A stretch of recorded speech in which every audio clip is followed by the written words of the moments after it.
Hello, isang magandang hapon sa ating lahat mga kalapatids. Welcome back again to my channel, Fefong Lop TV. Wala ibang bisyo, kalapati lang.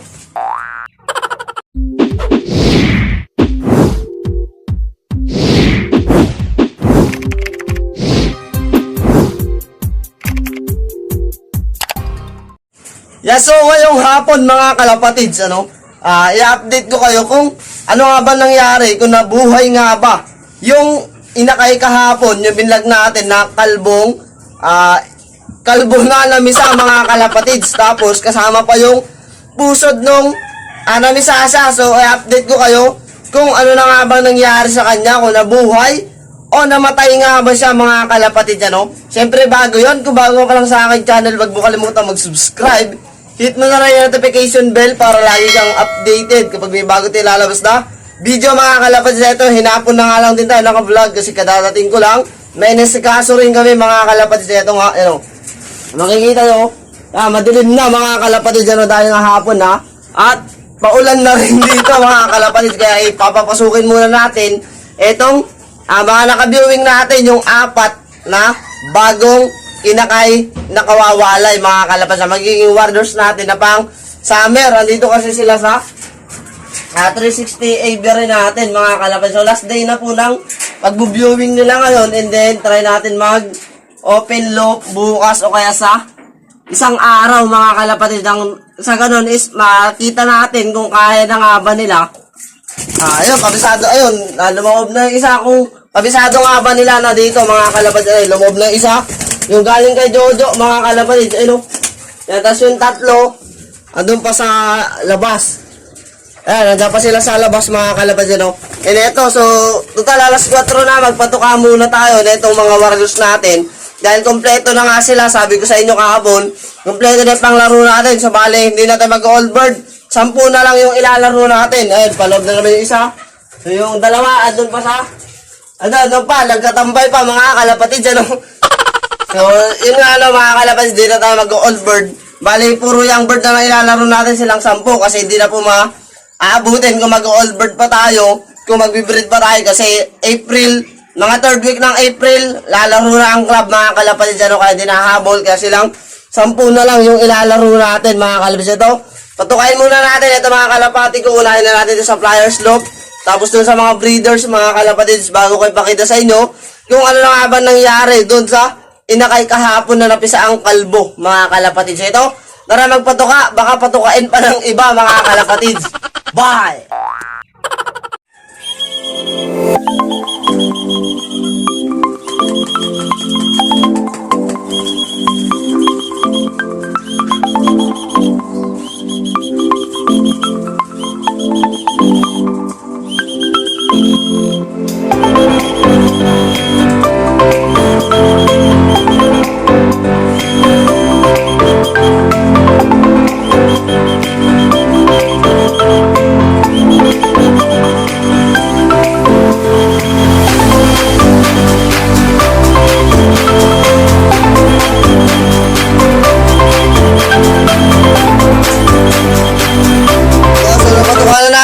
Dito sa flyers natin din nakababa na rin yung dalawa na nateras doon sa viewing pen natin mga kalapatids. Ayan na sila, so kompleto na po sila.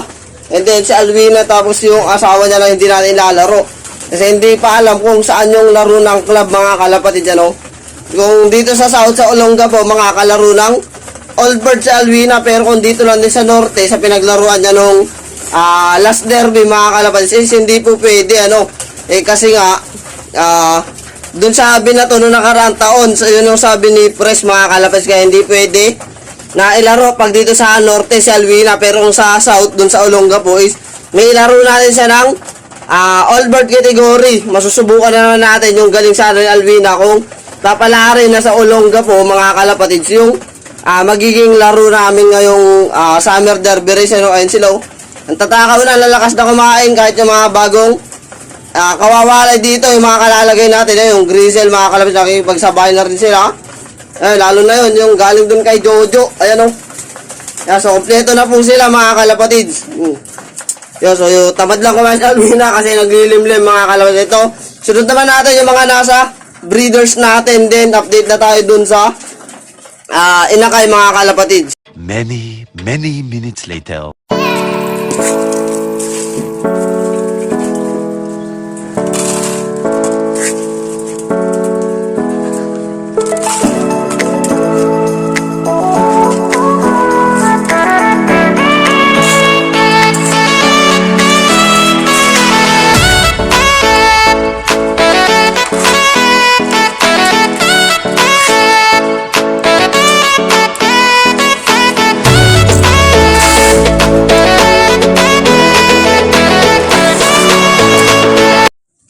Ayun, so napakain na natin silang lahat mga kalapatids, and then bibigyan ko na lang ng tubig yung andito sa likod. Yung mga breeders dun sa, ayan, sa may gilid, nabigyan na natin ng tubig, and then itong andito na lang sa likod yung hindi natin nabibigyan mga kalapatids, ano? At hanggang sa ngayon, hindi pa rin sila napipisahan, and then update na rin tayo sa may sirama natin dahil malapit na rin siya magitlog mga kalapatids. Ayan, ilang beses na po siyang binarakuhan ng kanyang asawa. Ayan, ito sila. Ilang beses na po siyang binarakuhan ng kanyang asawa mga kalapatids, and then tumutunog-tunog na rin. Nag-iingay na rin na itong hen na sirama natin mga kalapatids, sa senyales na malapit na siyang mangitlog, yung nagkakakak ba mga kalapatids. And then gumanda na rin yung tindig nung sirama kak natin mga kalapatids, lalo na yung palong. Tignan nyo yung palong nyo, lumaki na yung palong niya, hindi katulad nung kabibili natin dati mga kalapatids, ano, na halos hindi pa ganyan nga, ano, halos sipunin pa, sabi nga ni Makmak kahapon nung unang dating niya dito mga kalapatids. Tapos yung tahid niya, ayun, tumutubo na rin yung tahid niya mga kalapatids. May umuslina na maliit yung sa may paa niya. Tapos ito yung hen. So once na umitlog itong hen, tsaka ko lalagyan ng itlogan mga kalapatids. Yan, nasa ganon is doon na siya mangingitlog, doon na itlog yung magiging mga itlog na siyempre nang safe na ano. So ito, barako ng barako, halos kulang pa yung 5 beses magbarako niya dito sa may asawa niya ba isang araw mga kalapatids. Kaya ito, so pupunta na tayo dun sa mga inakay natin, lalo na dun sa may nakalbo mga kalapatids. And ito mga kalapatids, update na tayo dun sa inakay natin na kalbo mga kalapatids, ano. So nabuhay po yung inakay na kalbo, ayun siya.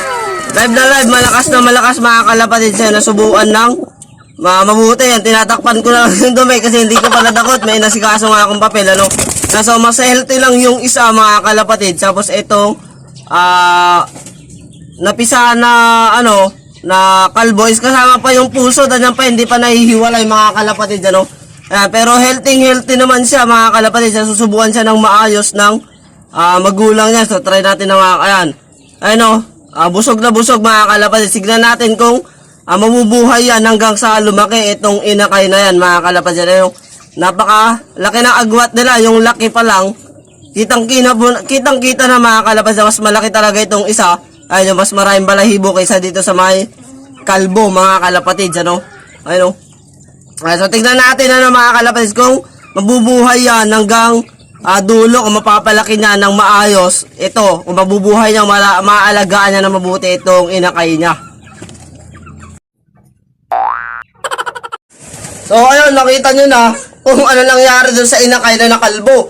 Buhay na buhay ngayon, so hintayin nga natin kung mabubuhay sa hanggang dulo. Siyempre bago natin tapusin ng video, batiin natin yung mga nagpapabati mga kalapatids. Shoutout kay Robin Orolpo from Baler Aurora, and then shoutout po kay Justin Love TV, kay Justin Lazo, shoutout din kay Rafael Marius Redor, shoutout kay Jamir Rain Avelino, kay Rayan Codilla, shoutout din kay Greg Pradel, shoutout kay Jose Marie Mojica, shoutout kay Dave Love TV from Pampanga, Angeles City, kay Giancarlo Paran from Osamis City, kay Baler Game Yard, shoutout din kay Ken Adrian Navia from Osamis City, kay Daniel Justin Carlos from Santa Barbara, Pangasinan, kay Sara kay Raymuel Balyares from Salay di Paculaw, Sara kay Mark Joshua Bayubay from Iligan Abra, kay Kyle Bedanya, Sara din po kay Lemar Quezon, kay John Catedrilla, kay Teng San Jose, kay Lemar Quezon, kay Tom Alfred Santo Domingo, kay Mark Abucar, kay Kuya Rap TV, kay Jeneline Alegre Channel, kay Cedric Corpus, kay CDP Silot Cunato,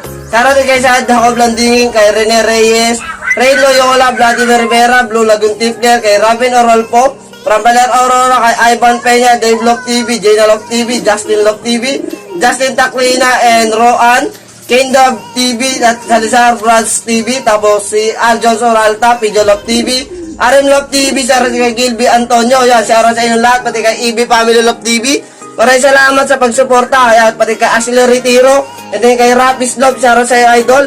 So, maraming salamat sa panonood, maraming salamat sa pagsama mga kalapatids. Keep safe, ingat, happy flying po sa ating lahat. Alright.